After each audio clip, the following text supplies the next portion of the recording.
예수님께서 본격적으로 공생의 사역을 시작하셨을 때, 그때는 세례 요한이 잡혔다는 소식을 듣고 비로소 사역을 시작했습니다. 그때 한 줄이 나온 것이 뭐냐면, 주님께서 하신 것이 회개하라, 천국이 가까웠느니라.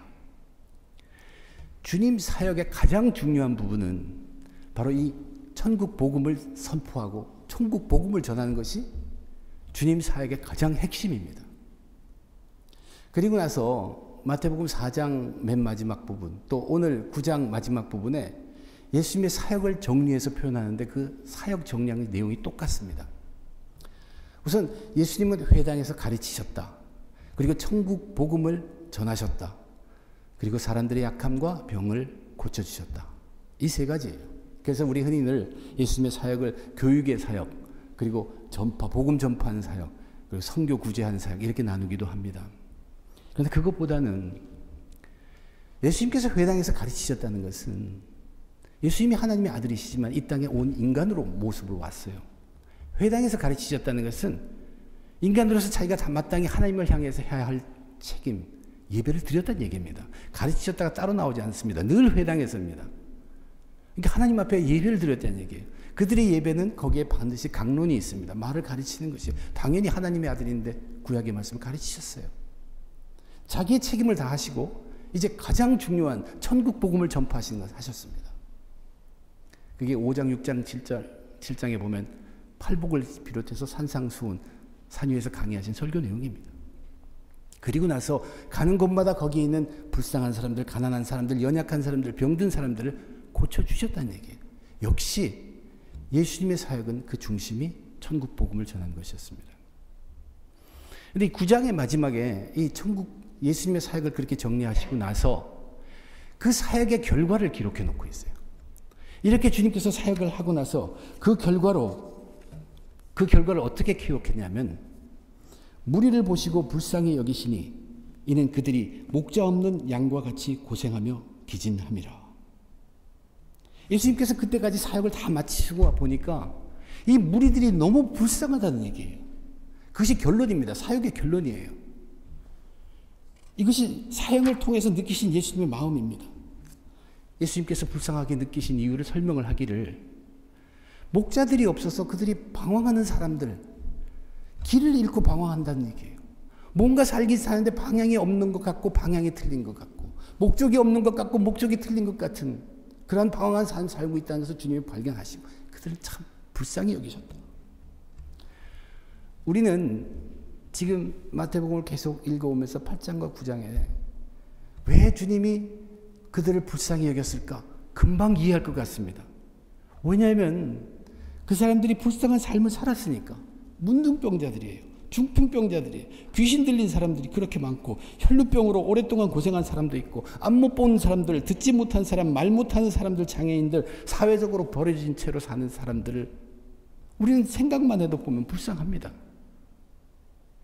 그런데 주님이 그들을 불쌍하게 여긴 것은 그것 때문이 아니란 얘기입니다. 왜냐하면 주님은 이미 30년이라는 세월을 그 사회에서 살았습니다. 그리고 눈먼 사람도 많이 보았고, 그런 많은 장애자들, 어려움 속에 사는다, 불쌍하게 사는 다 알고 있어요. 그러나 오늘 사역의 결과로 주님이 불쌍하게 여기셨다고 생각합니다. 기록합니다. 그 불쌍함이 무엇 때문인가를 우리는 알아야 합니다. 주님은 말씀하시기를 그들에게 목자가 없어서라는 얘기. 제가 아르헨티나, 파라과이 선교를 가본 적이 있습니다. 그들의 삶은 정말 말로 표현할 수 없을 정도로 가난합니다. 하루를 거기서 그들과 같이 잤는데 불도 없고 캄캄한데 밑에 바닥은 물이 축축한 흙이에요. 조금 올려놓고 거기에 누워서 자는 거예요. 아주 가난해요. 너무나 불쌍해요. 저희가 준비해간 좀 귀한 것들 또 이것저것 정성을 해서 나눠줍니다. 근데 더러는 그것이 귀한 것을 몰라요. 그러니까 그냥 서로 나눠주기도 하고, 참 그런 것은 소박함을 보고 또 배울 점도 많이 있었어요. 그런가 하면 정말로 아무것도 아닌 조그만 것인데 거기서 그냥 그거 하나 가지고 막 싸우는 모습도 봤다는 얘기예요.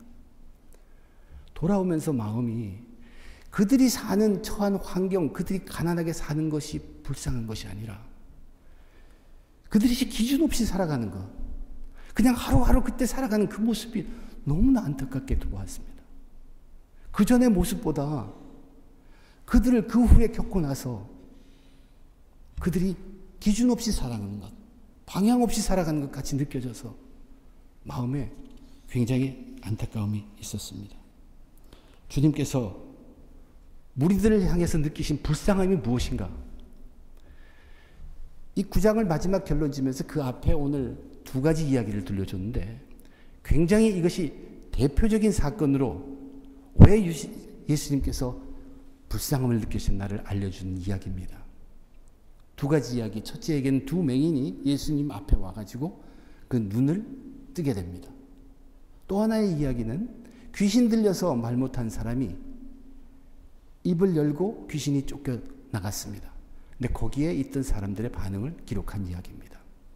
저는 오늘 여러분과 함께 예수님이 정말로 불쌍하게 보시는 것이 무엇인가를 본문 속에서 다시 한번 깨우치고 우리들의 믿음을 다시 한번 결단하는 시간을 갖기를 원합니다. 우선 첫 번째 이야기, 두 맹인이 예수님을 따라오면서 이렇게 소리를 질렀습니다. 그때는 거기 물론 사람들이 많이 있었어요. 다윗의 자손이요, 우리를 불쌍히 여기소서. 앞을 보지 못하는 분들은 앞을 볼 수 있는 사람들보다 듣는 것이 훨씬 민감합니다. 생각도 훨씬 더 깊게 합니다. 근데 그들이 예수님을 향하여 다윗의 자손이라고 부른 것은 그들의 신앙 고백이에요. 그 당시는 메시아를 책을 보고 공부해서 아는 게 아니에요. 전부 들어서 알아요. 이 사람 저 사람 성경에 말한 것, 이사야 선지자가 얘기한 것, 메시아에 대해서 들려주는 것 계속 이 맹인들도 귀담아 들었습니다. 근데 요즘에 들리는 예수에 관한 소문이 그것도 들어보니까 그 둘이 너무나 잘 맞는다는 것, 바로 이분이 메시아라는 걸 그들은 정말로 남들보다 빨리 깊이 깨우칠 수 있었습니다. 그래서 메시아로 확인하고 다윗의 자손이라고 부르짖은 것이에요. 그것은 그들의 믿는 신앙의 고백입니다. 그들이 원하는 것이 무엇이었습니까? 자기들을 불쌍히 여겨달라. 근데 여기에 표현된 주님의 모습이 보통 때와는 조금 다릅니다. 무리에 섞여서 그렇게 다윗의 자손이여 외치면서 불쌍히 여겨주셔서 하는데도 주님은 반응을 보이지 않아요. 아무 대꾸도 안 해요. 그리고 조용히 집 안으로 들어가십니다. 근데 이 두 맹인들이 끝까지 집 안으로 들어왔어요. 그래서 그 다음 장면은 이제 프라이빗한, 사람들이 무리가 있는 데가 아니라 그들만의 그 자리에서 주님께서 그들에게 이렇게 묻습니다. 내가 능히 이 일을 할 줄 아느냐? 우리 성경을 읽는 사람은 그 이 일이 무엇인가 답답하죠. 주님은 다 아세요. 주님께서 그들에게 불쌍히 여겨달라는 그들에게 너희들은 내가 이 일을 할 줄 믿느냐? 그렇게 물으신 것은 그들에게 또 한 번의 기회를 열어주신 것이에요. 분명히 기회를 준 질문입니다. 나를 불쌍히 여겨주셔서, 그것은 여러 가지 의미가 있을 수 있겠지만 주님은 그들을 자신의 메시아로 알고 왔다는 얘기예요.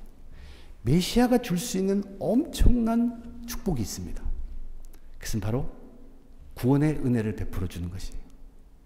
그 기회를 다시 한번 부여했습니다. 그런데 이 두 맹인도 예수님께서 내가 이 일을 능히 할 수 있는 줄 믿느냐 할 때 예 그러하오이다 하고 또 여전히 우리들은 알지 못하게 대답합니다. 주님은 아시죠. 아마 주님께서는 그 순간에 결정을 하십니다. 아마 이들을 위한 구원은 십자가 사건 이후로 미루자. 그리고 그들이 믿는 대로 그들에게 눈에 손을 대어서 눈을 열어주었습니다. 그리고 나서 주님께서 엄히 경고했다고 기록하고 있어요. 아무에게도 알리지 말라. 엄히 경고한 것은 마태복음에서는 여기 이 자리뿐입니다. 물론 그 전에 문둥병자를 고쳐주면서 삼가 아무에게도 얘기하지 말고 제사장에 가라 보이라. 근데 거기서는 엄히 경고하지 않았어요. 근데 엄히 경고했습니다. 그런데 그들은 예수님의 소문을 온 땅에 퍼뜨렸습니다. 우리는 여기를 보고서 많이 이런 생각을 해요. 아, 예수님이 앞으로 사역에 방해가 되니까 말씀하지. 그러나 주님이 왜 말씀하지 말라고 하는가 그것을 따질 필요가 없습니다. 이들은 주님을 메시아로 믿고 왔어요. 믿고 왔는데 자기 눈으로 확인했어요. 자기 눈이 떠졌다는 것이에요. 그러면 이분은 분명히 메시아예요. 이분은 분명히 메시아면 메시아가 경고하면서 꼭 이거 하지 말라 그러면 하지 말았어야죠. 근데 그것을 했다는 것입니다. 주님이 뭐를 느끼셨을까요? 이제 거기에 대해서 참 불쌍함을 느꼈습니다. 그들이 눈을 밝혔다, 눈이 떴다 하는 것이 우리 이렇게 생각나게 하는 것이 있어요. 이들은 메시아를 믿고 와서 메시아가 확인이 됐고 메시아가 자기들에게 명령한 건데도 따르지 못했죠. 하나님이 아담에게 모든 것을 다 해줬어요. 그리고 동산에 있는 그 나무 거기에 실과만은 먹지 말라. 내가 먹는 날 정령 죽으리라. 이것도 엄한 경고입니다. 근데 그들이 여기도 두 명처럼 그때도 두 명이었어요. 아담과 하와가 그 선악과를 먹습니다. 그리고 성경은 그들의 눈이 밝혀졌다. 정말로 이 마태복음에서 이 이야기를 우리에게 들려주는 것은 그들의 고백이 가짜가 아니었습니다. 그들의 신앙은 정말이었어요. 그리고 자기의 눈으로 자기 앞에 자기에게 일어난 메시아임을 체험하고 확신하는 그것과 체험했어요. 그럼에도 불구하고 그 메시아가 간곡히 엄하게 명령하는 것을 지키지 못하는 우리들의 모습, 그리고 죄 짓는 모습을 보라는 얘기입니다. 우리가 이 앞못 보던 사람이 앞을 보게 되었을 때 그 마음을 생각해 보면 충분히 이해가 갑니다. 정말 상상으로 그려던 것이 드디어 보이기 시작했어요. 얼마나 살고 싶은 것이 많았었겠습니까? 이제 그런 것 때문에 이 메시아로 확인되고 메시아 그분이 자기한테 명령한 것을 소홀히 여기게 되었다는 얘기예요. 이게 우리들의 모습이에요.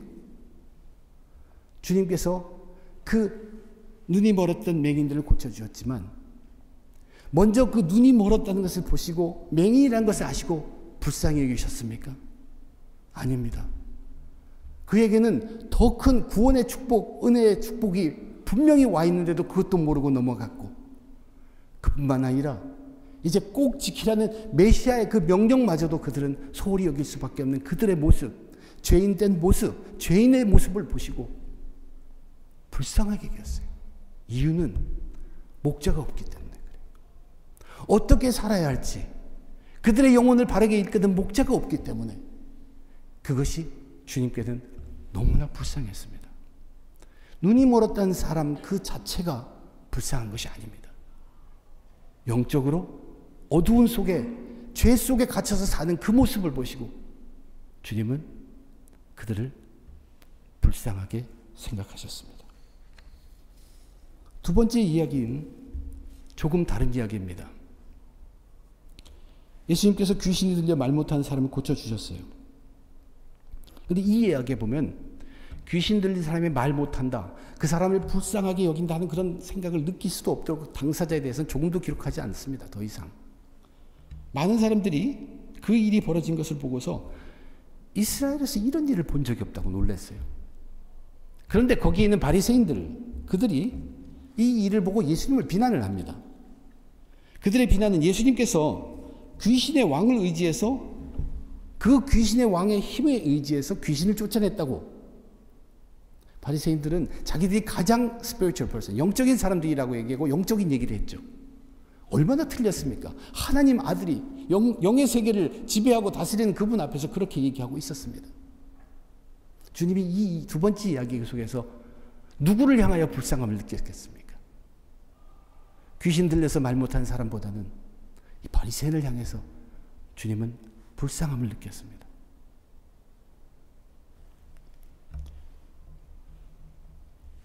하나님의 아들이 입이 닫힌 자를 불쌍히 여기시고 입을 열어주었어요.